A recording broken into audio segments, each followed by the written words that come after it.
One of my employees mentioned that this may be a good place to get some advice for my current dilemma. I, 46M, am one of 4 kids. My older brother P, 48M I think, who I no longer have any contact with. My younger brother J who is no longer with us.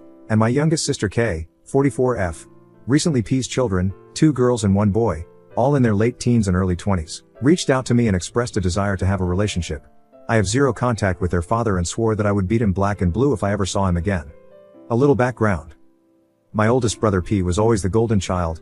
No matter what he did, my parents always had an excuse for why it was not his fault. Bad grade? Teacher had it out for him.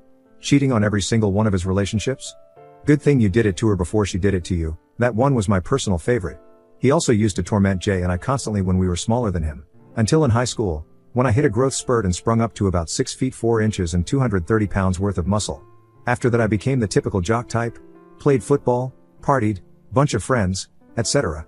Well, my younger brother, Jay, didn't get as lucky and stayed pretty small and scrawny throughout high school and college, only getting up to about 5 feet 8 inches and didn't have a super active social life.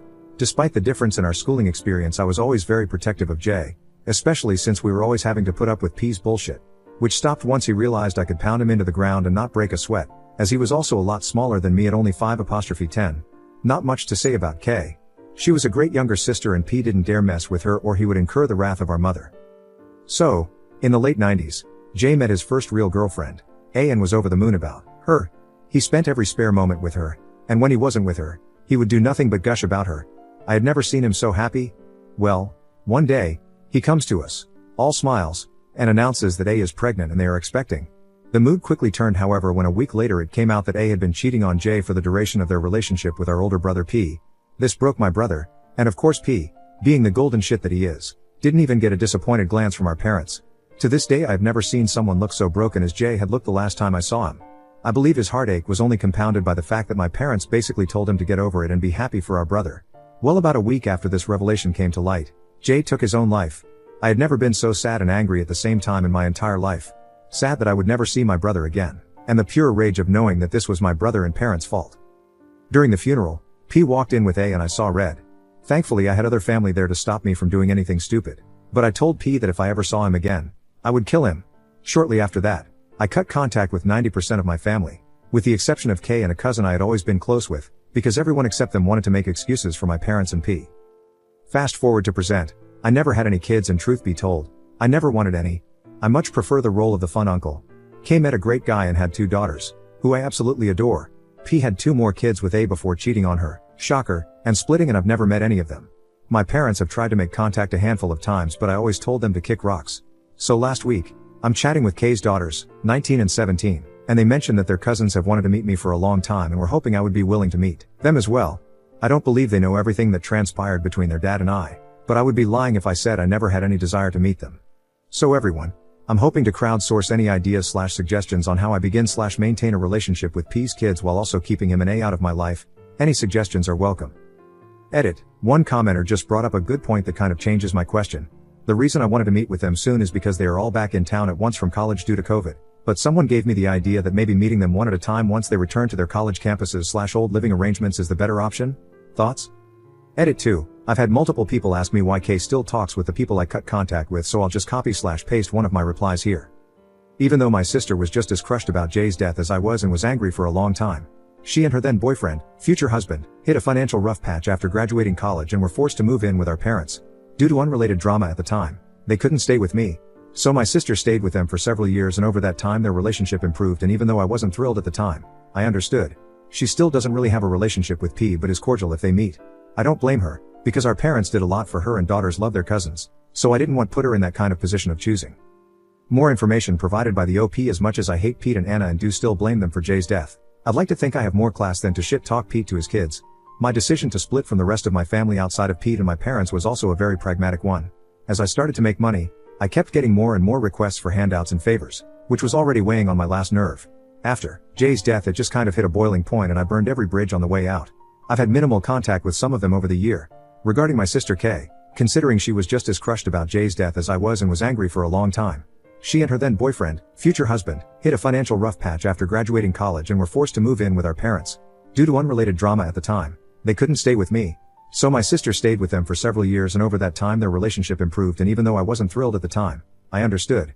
She still doesn't really have a relationship with Pete but is cordial if they meet.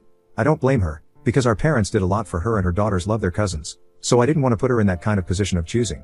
Pete's kids haven't reached out to me personally yet. I was only told about their desire to meet me through Kay's daughters. That's why I think the reason they may be interested in meeting is that they have a close relationship with Kay's kids and I am a big part of their lives, so maybe they just want to get to know me. At least, that's what I hope it is. If this were 5 years ago, this would be a different story. But according to Kay, all the kids are in college and are only back with Pete due to COVID. I've been thinking that I should hold off on meeting them until they all return back to college and their dorm/previous living arrangement. But by then they will be all over the country. Now is the only time I would get to meet them all at once. But now that I type it out, maybe meeting them one at a time would be the better option. Update: how do I start a relationship with my nieces and nephew when their father was responsible for my brother's passing? Hello everyone. I'll start off thanking the community for all their comments and replies. It gave me a lot to think about and helped me formulate a plan on how I was going to approach this. I had several people tell me I should not meet up and just let sleeping dogs lie, but the what if of it all would eat me alive if I didn't see them.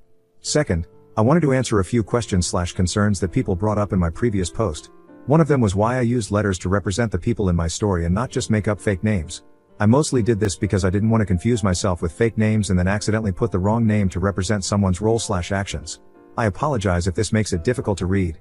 Another concern I saw a lot was that they were trying to get back in contact for my money, which was also a concern of mine, but I don't spoil my sister's children at all. I'm currently helping her oldest with financial aid and will be assisting the youngest as well, but no money is coming out of my pocket. I'm simply teaching them responsible money management, along with putting them in contact with financial advisors, and they are extremely grateful, so I hope they will not expect some kind of college loan that they're not going to get. Finally, I had several people ask if I ever went to therapy for this. I did go see a therapist pretty regularly for about 6 years after I made the initial break from my family, and it did help significantly. She did counsel reconciliation for a very long time, but I told her that it was not up for discussion.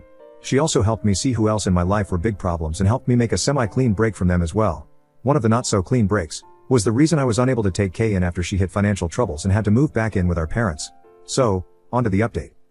I decided to hold off on meeting them as a group, especially since they were still living with their dad at the time, and just do one-on-one meetings. I also didn't want to be bombarded with questions or propositions for money if their intentions weren't good. So, the first one to go back to her college town, which was shortly after my first post, was the oldest of P's kids, who I'll call C, 21F. She went back to find a place to stay and get a part-time job in her college town so that she was ready for classes to start in the fall. I got her personal email from Kay's kids, because I don't really have social media, and decided to reach out to her. She was pretty excited to hear from me, and I flew to her city and we set up a time to meet on one of her days off. I got to the restaurant early so that I could have a few drinks and calm my nerves. I decided to reserve the most private table they had so that we could say anything we wanted without people listening in and or staring. Well, the moment she walked through the door, I immediately knew who she was. She was the spitting of my mother, her grandmother, when she was that age. She even had the green eyes that Jay and I inherited from our mother. P was always jealous he never inherited them, because we were always getting compliments from strangers when we were little about our eyes, and you could tell it would burn P a new asshole because people weren't paying attention to him. So, I kept it together and we said our greetings. After the typical small talk about school, life and work, we place our orders. Then she finally says, "I guess you're wondering why I wanted to meet you." She proceeds to tell me that last year, she decided to buy an Ancestry DNA kit for her and her sister as something fun to do during lockdown, and, as many of you guessed, the kit came back as them being a half-sisters. C is Jay's daughter. She goes on to tell me that growing up, P had always treated his other kids better than her, and with the DNA results, it all finally made sense why and the reason they don't have the best relationship. Clearly P is still just as big a piece of shit as he always was. Nice to know some things never change. I'm sure he harbored some kind of resentment with the chance of her being Jay's daughter. After going to her mom with the results, A surprisingly admitted to everything that happened. I guess after A found out that her daughter was Jay's child, the situation and his suicide hit her like a ton of bricks, and she has harbored a great deal of guilt regarding it ever since. I went on to tell her all about the circumstances of her conception, Jay's suicide, my estrangement, the reason for their rocky relationship, etc. According to her, P wanted to give her up for adoption after she was born, but my parents, who I guess finally grew a spine, told him no and that they would financially cut him off if he did. So once lockdown restrictions finally started to lift in California, she thought reaching out to me would be the best way to get to know what her bio father was like. Apparently, it was only her that really had the urge to meet me, as I was closest to Jay during his life, and that was when she let Kay's daughters know that she wanted to meet me and asked them to contact me on her behalf. She knew we were close and that would be the best way to get in touch. After this, I couldn't hold back anymore. The waterworks began flowing. I couldn't help but apologize to C for all the things she had to go through with P. If I had known, I would have adopted C in a heartbeat. We spent the rest of the meal just talking about Jay, remembering old stories about him that I thought I had forgot. She is a great girl and smart as a whip, telling me how she intends to pursue her master's in computer science. She has scholarships and grants to cover all her schooling, which put my mind at ease that I probably wasn't being taken for the long con. We ended the night with exchanging contact info and a big hug. Feels like I got a little piece of Jay back. Now knowing that it was only C who really wished to meet, I asked her if she would reach out to her siblings on my behalf and see if they wanted to meet as well. Other than that, I am extremely happy with how this meeting turned out and feel like I have a lot of catching up to do with C in the future. Thankfully she completely understood and respected my desire to still stay no contact with P and her mother. I'm sure I will do an update on each of my meetings with the other kids as well.